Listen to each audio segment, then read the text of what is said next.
Here we go. Okay, welcome, Kyla, one of our longest standing BAs, building ambassadors with VIDA Living, and you're here in Halifax, right near our headquarters. So welcome, Kyla. Thanks. And how long have you been a building ambassador now? Do you remember? About 2.5 years now. Wow. And how big is your building there where you guys are? So there's 12 units altogether, 12 apartments. Okay, awesome. And so I guess so with VIDA, I guess our kind of, our 4 pillars: safety and security, cleanliness, community, and opportunity. Which of those speaks to you the most? Which ones are you drawn to? Definitely like being clean and safe, knowing that I'm coming home to a safe environment. It's pretty quiet here. It's pretty clean. Yeah, for sure. It makes such a difference. Like your home is your safe place where you lay your head at night and your family's there and all this stuff. So yeah, for sure. That's like such a key factor. I know when we first looked at VIDA and looked where it at, my parents all went, "Ooh, Fairview." But I came out for the tour and then it totally changed how we looked at it. Love that. And especially on your street, I feel like VIDA's starting to take over. Yeah, everybody, as soon as you say where you're at, they're all kind of like, "Ooh, that part of Fairview?" And we're like, "But it's fine. VIDA's taking over." That's right. Yeah. We had one of the buildings, I don't know if I had mentioned this on a different interview, but one of the buildings on Dawn across the street from you, before we bought it, there were on average, we got the stats from the police department. There were on average like 400 and something calls per year. And within about 12 months, I think it was, from when we got it, it was down. It was like 30 calls or something like that for the year, which was pretty wild. Yeah. What a massive difference. Yeah. So let's hear more about you, Kyla. So were you born and raised in Halifax? Do you have a big family? Tell us a little bit about your story. So, born in Halifax, the old Grace Hospital, but grew up in Stewiacke. And for anybody who doesn't know Stewiacke, it's the big elephant butt on the highway on your way to Truro. Plus, it's halfway between the equator and the North Pole, right? Yeah, there's one little like North Pole stick in the ground, but yes. The highlight. And do you have brothers and sisters? I have a younger brother and a younger sister. My brother, who I live with, him and I share the apartment and share kind of like the responsibilities of being a BA. He does the cleaning aspects of it for me. Oh, cool. Actually, I did not know that. Yeah, he cleans the buildings for me. I oversee it, make sure things are done the way I like them. The older sister aspect, way. But love that. And so you would handle doing any community events and helping our customers or tenants with challenges they are having with their apartment or their lease or their neighbors and things like that. Yeah. What do you think is the most challenging aspect of being a building ambassador? Okay.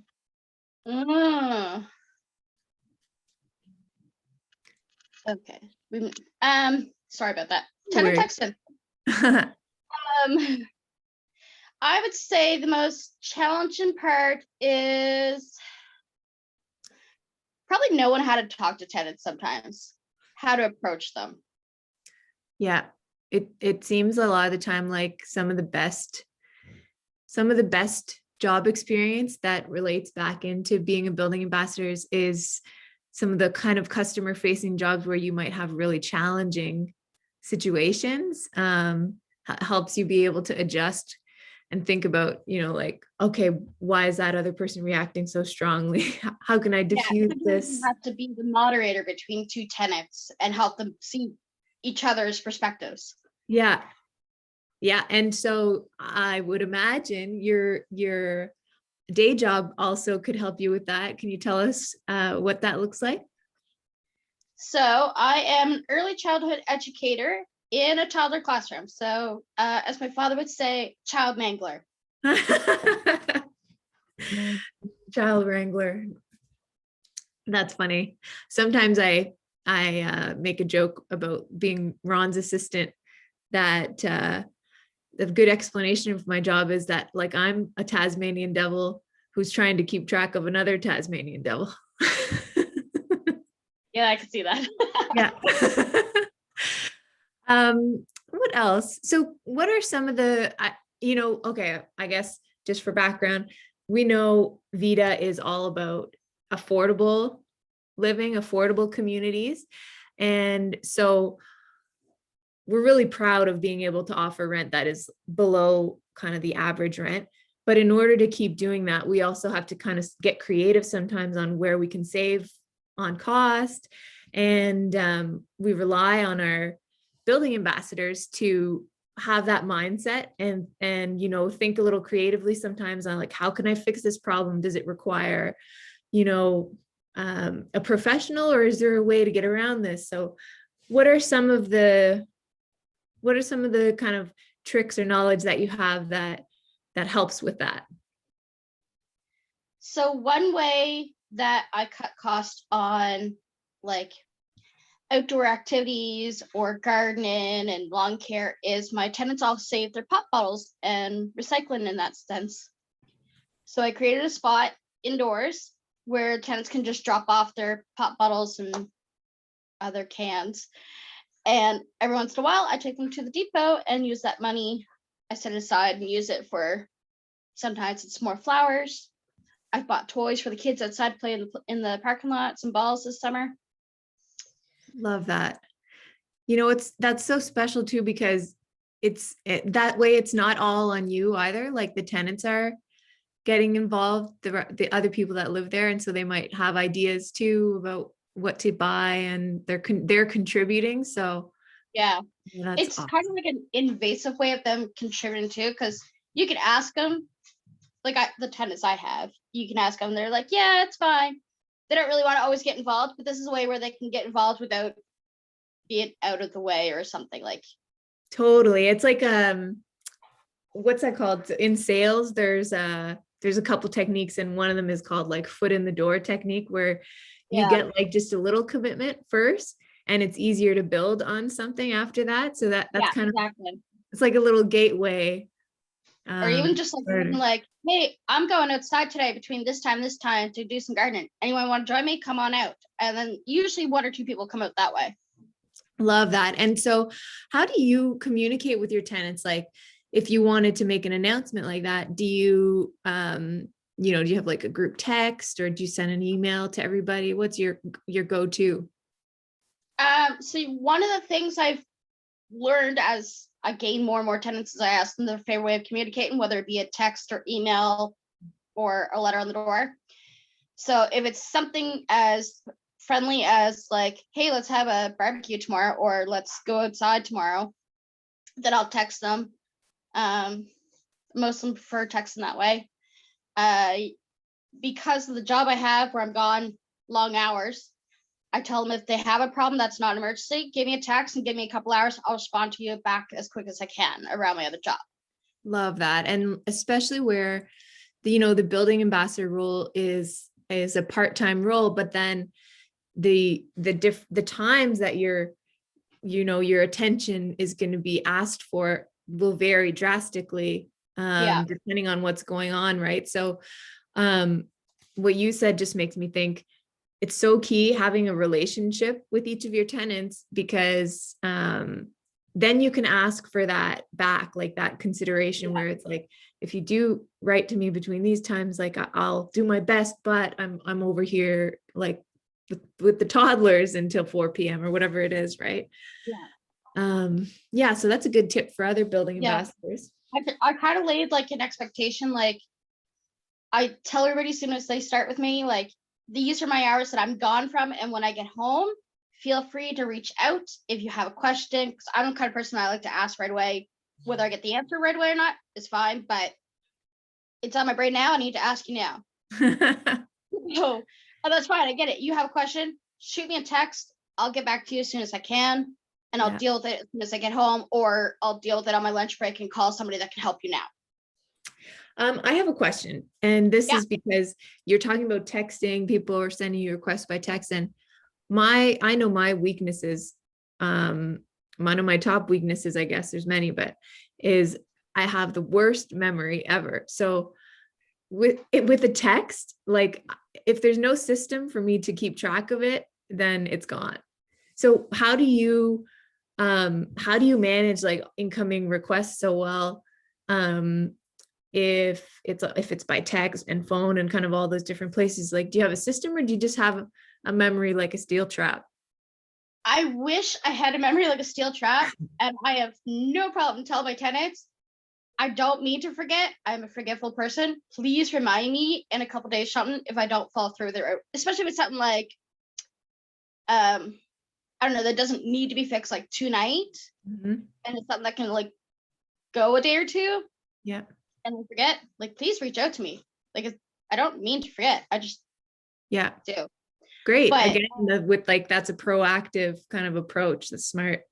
yeah, I usually on lunch breaks, that's when I'll like, if I have to get a hold of somebody, that's when I'll reach out and make the connections and then tell the tenant, hey, at such time, so and so's going to come by and fix your leak and tap or whatever. Mhm. Yeah. So, one of the other things that I know about you is you know like who to call for what. So if you were giving a new BA like a little cheat sheet on the pros, so I'm going to name a few different buckets, and you tell me who they should go to for that. All Does that right. work? And then if there's some that I'm missing, you can fill it in. Okay. So um I have a plumbing question. I'm not sure if it might be pretty easy to solve, but I don't know what to do. Are you the tenant asking or is BA asking? Like a new BA? BA. Okay. Yeah. Brenda, oddly enough, Brenda. Brenda, I do remember her how to fix a toilet video. Tenancy board question. Sandra. All the way Uh, to I have a tenant who wants to renew their lease. They haven't heard anything from the office yet. Valerie. I have a tenant who is smoking in their unit and they're not listening to me. I need to figure out a smarter way to get through. That's the tricky one. That's a struggle. Brenda's really good with words. So I've been known to message Brenda and be like, this is the situation. How can I word it to get through to them? And Ooh, she's that's pretty great. good. We started, we did an exercise with the team at the office during one of our quarterly planning sessions called like the VIDA persona. And we ended up creating this doc where it's kind of like, okay, this is the purpose of VIDA. If VIDA was a person, like how would we want them to be described and what behaviors would be associated with that? So a lot of the time it's like, very compassionate, empathetic, but they still have like that VIDA's mission in mind. So it's easy to reinforce when you have that mindset where it's like, okay, but is that good for the whole community? No, it's not. So I have to protect the whole community, something like that. But yeah, so I'll have to share that. I'll put it up on workplace. That reminds me. So that's also a good answer when a challenge pops up and you're not sure which building ambassador, like putting a note up on workplace, right? What should they call Kyla for?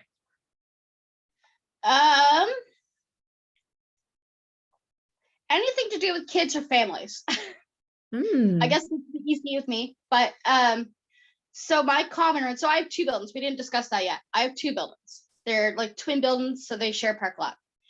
So, and both my tenants can go back and forth between the two buildings because our one building, has a gym space and vending machine. On the other building, I created a kids room with like toys and a tent and a ball pit and a little trampoline and noisy toys, you name it. And The laundry card machine is across the hall from it too, so parents can load up their laundry cards or do laundry. But it gives them a space to get out of the apartment without necessarily leaving the building sometimes as a family. Yeah. So like the single moms use it a lot Yeah. because it was cold and rainy or snowy, and the kids are driving them absolutely bunkers. They can go down to the common room and go jump on the trampoline, roll around in the ball pit. Yeah. And that's, I mean, especially with people working from home, that's probably a godsend. Yeah. Yeah. Very cool. So it's been 2.5 years. What are some of your kind of what is, let's say just one, your favorite moment from being a BA?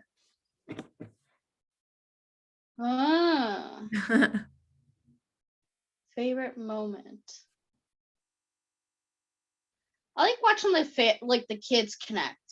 When kids from different families connect in the building outside, even as simple as like last summer they were started off 2 boys playing soccer. Next thing I know, there's like 2 more kids added to the mix, and they were all outside playing soccer. Oh, I love that. I left buckets of chalk at the back door last summer, and so at any point they could just go out and grab the bucket of chalk and go draw in the parking lot. And I come home from work, and my parking spot would be full of chalk markings.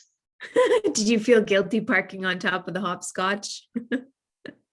No, I usually get out of my car afterwards, sit on the ground, steal my work clothes, and color with them usually. Oh yeah, I believe that.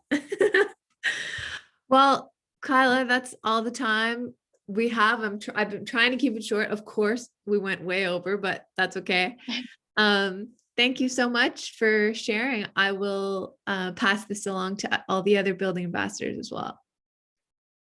Great. Thank you. No worries.